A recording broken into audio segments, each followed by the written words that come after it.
After natin mag-cut back, magwa-wire naman tayo lahat ng naiwan. So gagamit tayo ng 2.5 mm tsaka 2 mm. So dito tayo magsisimula. So ito yung gagawin nating apex at ito naman yung continue ng trunk niya.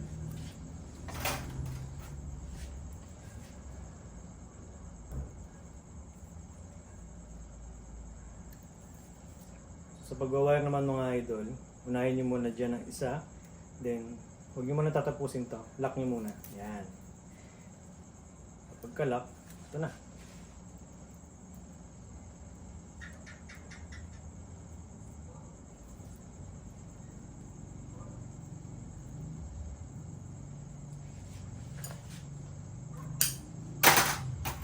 Saan natin tapusin to? Saktong-sakto yung dalawang node na yan.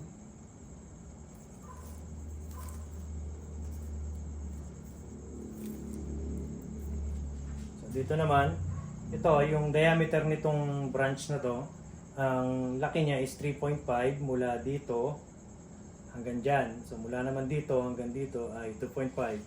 Ngayon, ang gagamitin natin ay 2.5 mm.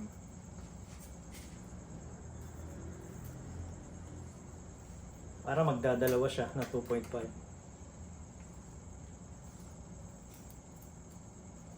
Yung isa maikli lang. Yan. Isa naman mahaba.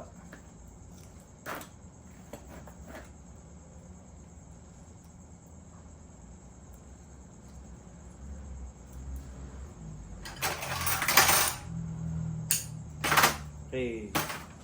Sa layout naman tayo mga idol.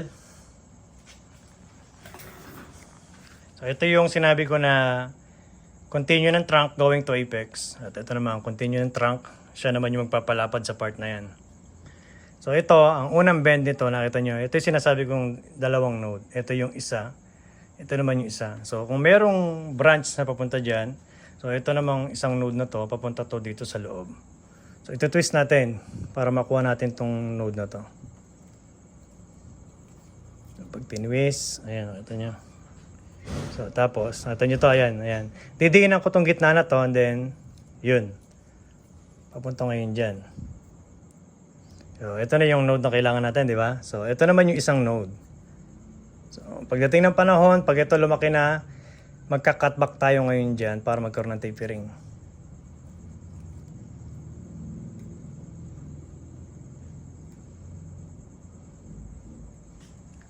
So, yan na. Ngayon, dito naman tayo sa isa. Ang movement naman nito, papunta sa likod.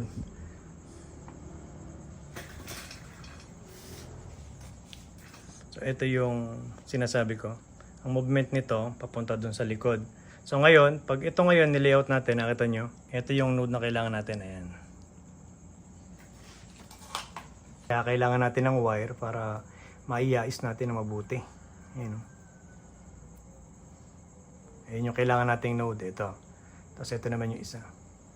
So, dali natin. Ito yung papunta sa likod. Yung 1 secondary niya. Ayan. Lagyan natin ng konting movement papailalim.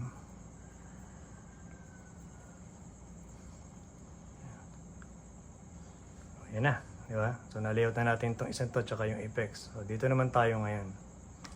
So dito, ang kailangan nating node, ito, tsaka ito. Yung dalawa na yan. So bali ang mangyayari, ito yung 1 secondary papasok sa loob. Ito yung node. Tapos ito naman yung isa.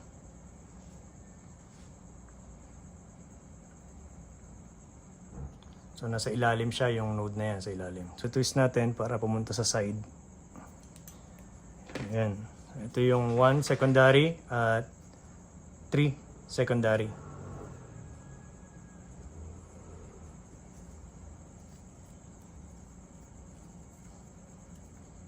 Taas natin para pag nasa front kita. Hindi same level tong dalawa na to. So mas mataas to. Para pag nasa front tayo, kita natin siya. Ayan. Nakita nyo? Mas mataas yung kaysa dito. Okay, natapos na natin ang layout dyan. So dito naman tayo ngayon sa part na to. So prepare na natin ang node nito para pag nag-weld, sure na doon na sa tama. So, meron siya dito sa likod, tanggalin na natin to. Dito rin, tanggalin natin to. Masyadong malapit. Para dyan. Ito kasi alanganin to eh. Yung mula dito hanggang dyan. Kung bumaba ito dito sa part na to, sabi ko nga ito kasi medium size to eh. Di ba? So kung bumaba yung sanga na to dito, sa malamang na ito naglalaro to ng mga 5 inches ang primary niya. So divided by 2, 2.5 yung 1 secondary. So ito naman ngayon lalaro ito ng mga 1 and 1/4 or 1.5 inches. So mula dito 1.5 inches, at mula naman dito 1.5 inches. Kaya ito alanganin tong dalawa na node na to. Tanggalin natin yung mga luma. Ayan. So hanap tayo ng pangapitan niya. Ito na natin ikapit. Kasi bukas magka-curve tayo eh. Magmamakina tayo bukas.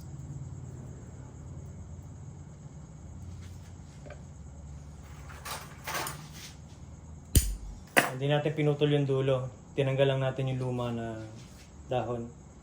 So ngayon ito, i-layout natin to, yung number 1 secondary niya is back.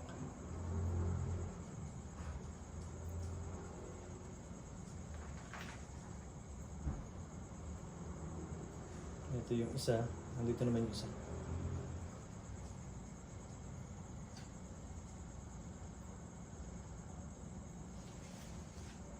Okay.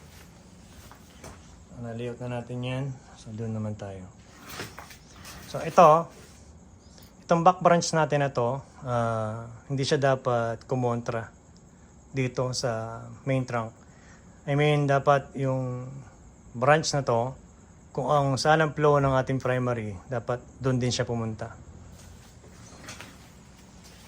So, gagamit tayo ng 2.5.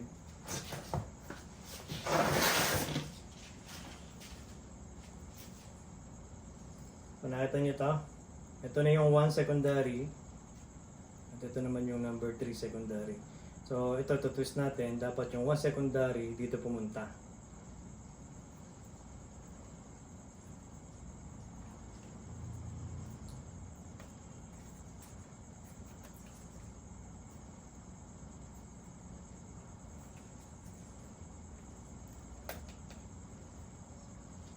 Sa ngayon, hindi natin kailangan yung mga multiply na to.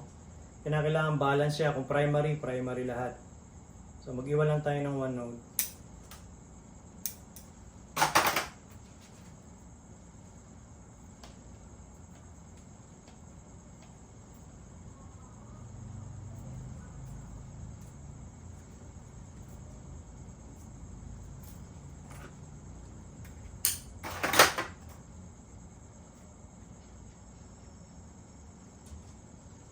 Ito yung number 1 secondary natin. Sinabi ko kanina, dadali natin dun.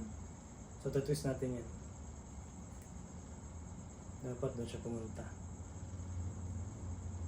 Ayan. Ito na siya ngayon. Tapos yung isa naman. Yung number 3 natin.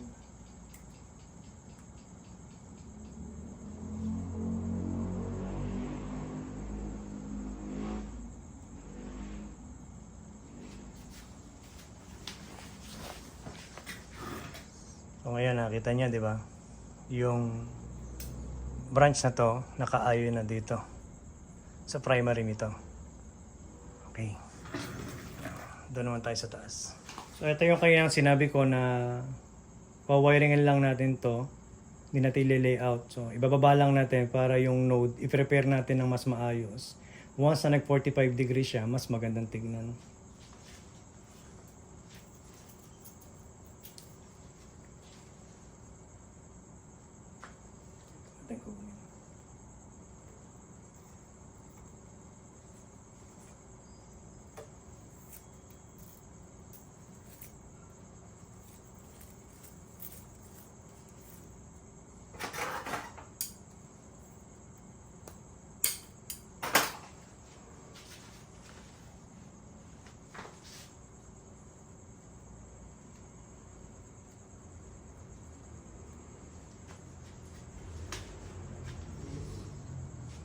So ito yung sinasabi ko. Ang kailangan kong node, itong nasa likod. So pag binaba natin yan, yan. Baba lang. Pagkababa, angat lang ito. Gawin natin antena. Ayan. Ngayon, ito siguro baka nasa 2 buwan lang. Puputulin ko na rin yan para mag-balance sila ng mga cutback. Pare-parehas ng itsura.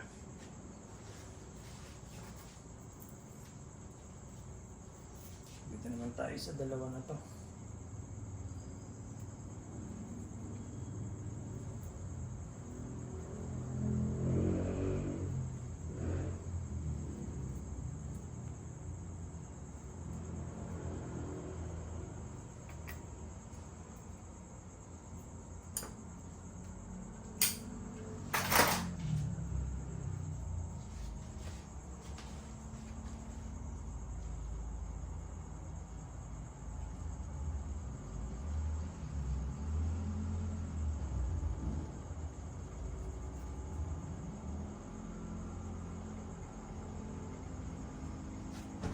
So ito hindi natin wawiringan. Masyadong mahina yan.